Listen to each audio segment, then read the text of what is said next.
Okay, so that's i'tikaf. So Zakat al-Fitr, before we go into the next issue is the Isha and Fajr issue.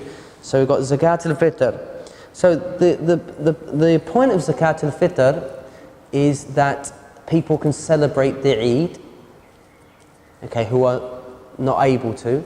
So the idea is that, they say about Christmas for some people is some of the most miserable times of the year, because the financial pressure to provide presents for people, and also that you are alone, people are alone at Christmas, many things. And so the idea from a Muslim perspective is that we try to cater for people so they can celebrate Eid. So it's not necessarily just a financial thing for helping people. Even invite people around your home to celebrate the Eid with you, or at least go and give some food to people who are alone and lonely on the Eid day, so people can celebrate it.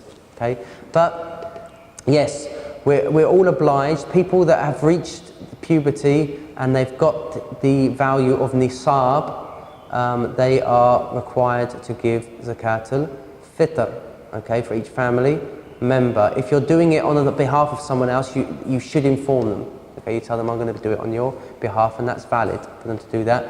And it's about, everyone argues about the value. You're looking at about £3 or £5, which is nothing really. And so that's why I always say it's best to add a bit of extra, but you're saying that extra is not Zakat al-Fitr. It's just some extra sadaqah and charity. And I generally send mine abroad because I've got friends in Morocco that are very poor, and I ask other people, do you want to contribute? But I'm sure even today, to be honest, with the asylum seekers that have come in, the refugees, there are people definitely in England now that are in need, and we should make sure that we seek them out and help them, to be honest. The other idea is that the Zakat al-Fitr purifies your fasts. So we're always going to have shortcomings in our fast of Ramadan or our acts, and so Zakat al-Fitr is a means to make up for that. Now, yeah. If you're living away from home, is your family you can pay Zakat and you both have to do it? So your parents will pay Zakat for you and you'll do it for yourself as well? So you're living away from home, do your parents have to do it for you and you have to do it for yourself? No, you have to do it. I mean, if they could decide to do it for your sake, and it's best they inform you of that, and then you won't have to give it, okay?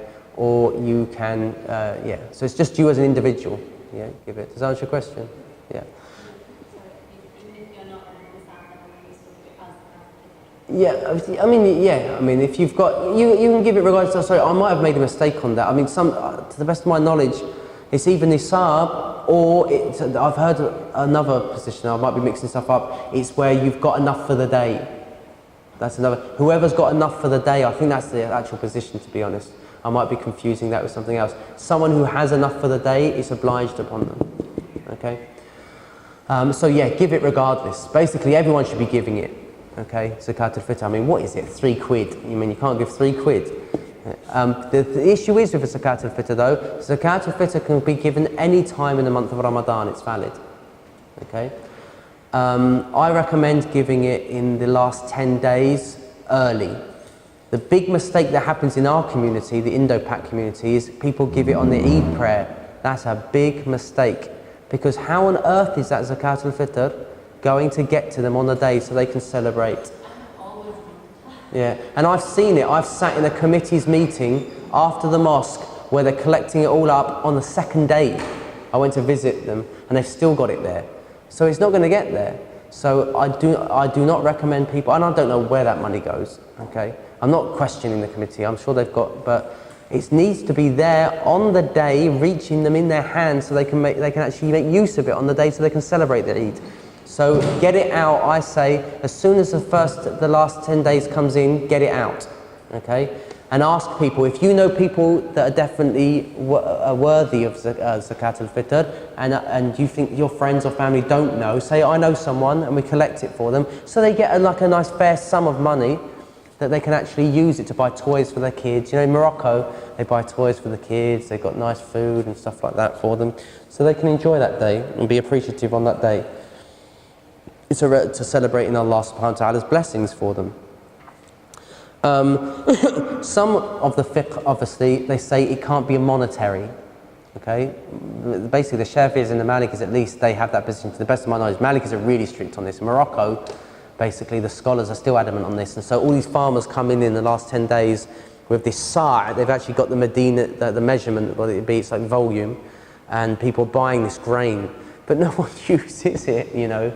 And so basically, you know, I take a lot of the scholars, even I read Sawi in the Maliki school, he says you can go with the Hanafi position if it serves the purpose better. So it's what's more feasible for the people. And so I believe that people should give monetary, to be honest. Okay. Any questions about that? Zakat al-Fitr, is that clear? So in the recipient, sorry, I might have missed it, but is it the 8 categories that can receive zakat? Yeah, basically, yeah, sorry. If they don't, it's got to be given to someone who doesn't have nisab. Nisab. Yeah. So I've mixed those up, now I've got it. So the people who have to give it are people who have something on the day. Who can it be given to? Someone who doesn't have nisab. Sorry, yeah, now I've got it. Okay?